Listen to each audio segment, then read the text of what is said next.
Next, from Chicago, we speak with Jim Russell of the Illinois Association of School Boards about the issues facing school board members this year and the learning curve for those who are newly elected as school board members. This runs about 8 minutes. James Russell, you're the Associate Executive Director of the Illinois Association of School Boards, being held here in Chicago. Just give us an overview, if you would. What is the purpose of this, and who are those who attend? Well, thanks. We want to just basically say this is a conference for school board members, superintendents, and school business officials. In fact, it is sponsored by the associations for all three of those members. And so that would include anybody who's a member of those organizations throughout the entire state of Illinois.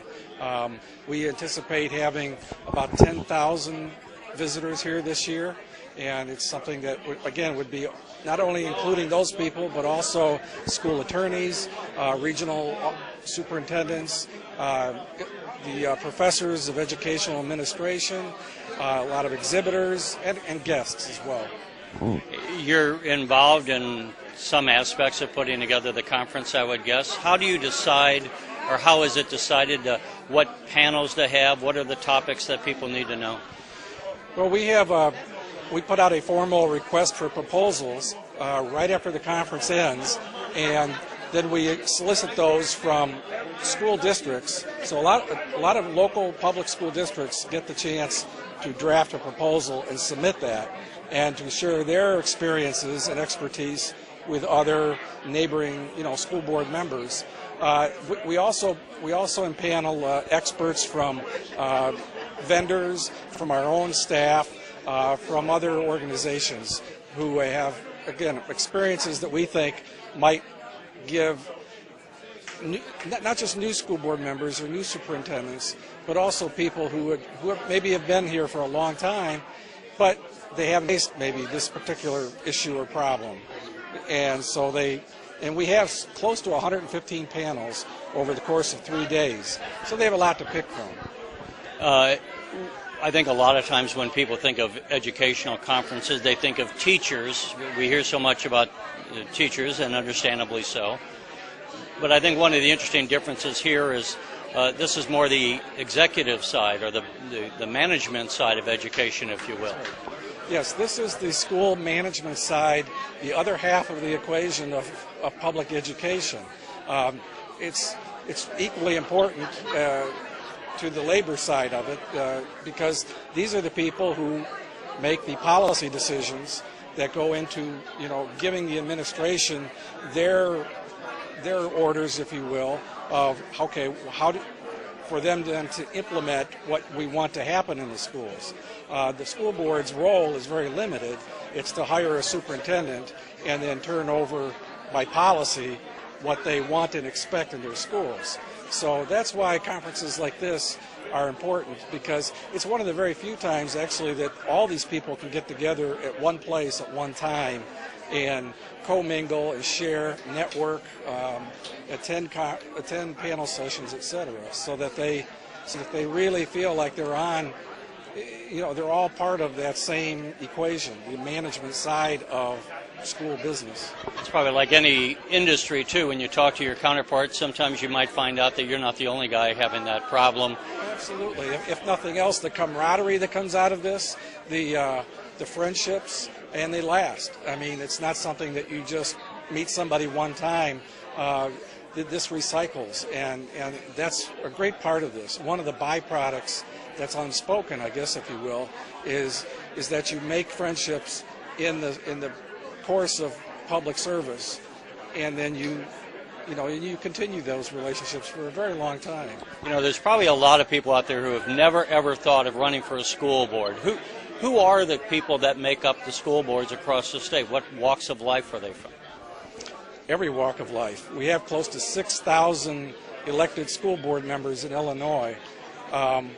We do a survey every couple of years of our membership to kind of get the demographics and the breakdown. I mean, it's men and women.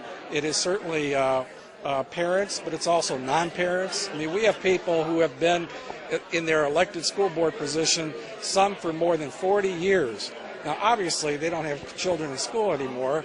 They may not have grandchildren in school anymore, but the idea of school board service is these are mostly lay people who run for a good reason. They're typically motivated because they want to add something, or maybe sometimes they want to subtract something. You know, they see something they want to change. But more often than not, they do it for altruistic reasons, which is the best reason to run for a public office. Very few run for stepping stones or for their own personal or political ambitions.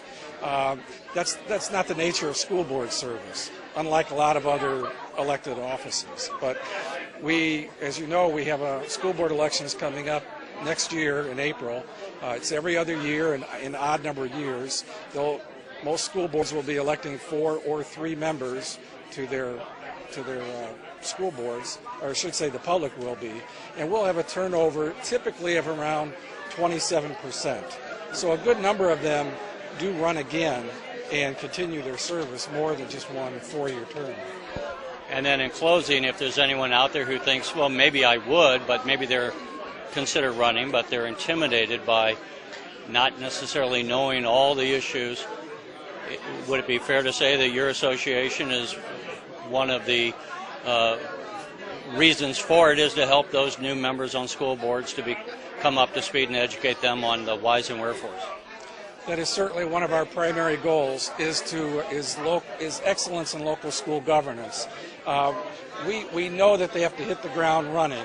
I mean, the moment they're elected, you know, they're in office, you know, almost literally the very next day, and they have to start making decisions. That's why we have a number of new board member workshops that will continue all next summer so that they can get acclimated quicker. And it's on various subjects: school law, school finance, just running school board meetings and how to participate, how to be more effective as a school board member. And then, of course, they can come to this conference and pick up the things that maybe they don't pick up in their new school board member workshops as well. So it is, I'd say it's challenging for them. It's challenging for us, but this is what we do. And we hope that that takes the place of any kind of mandatory training. In fact, we provide this to districts. This is part of their membership. They do pay a fee to maybe take additional classes, but ideally they're doing this because they want to. There is no mandatory training required in Illinois, and we're very proud of the fact that most school board members, in fact, do seek training. Not because they have to, but because they want to, and they're willing to, because they want to be good school board members, not just school board members. Well, Jim Russell, we hope you had a good conference, and we appreciate you taking time to speak with us. Thank you very much, Terry. You're watching the Illinois Channel, an independent nonprofit corporation formed to provide gavel-to-gavel coverage of Illinois state government and other public affairs events taking place across Illinois.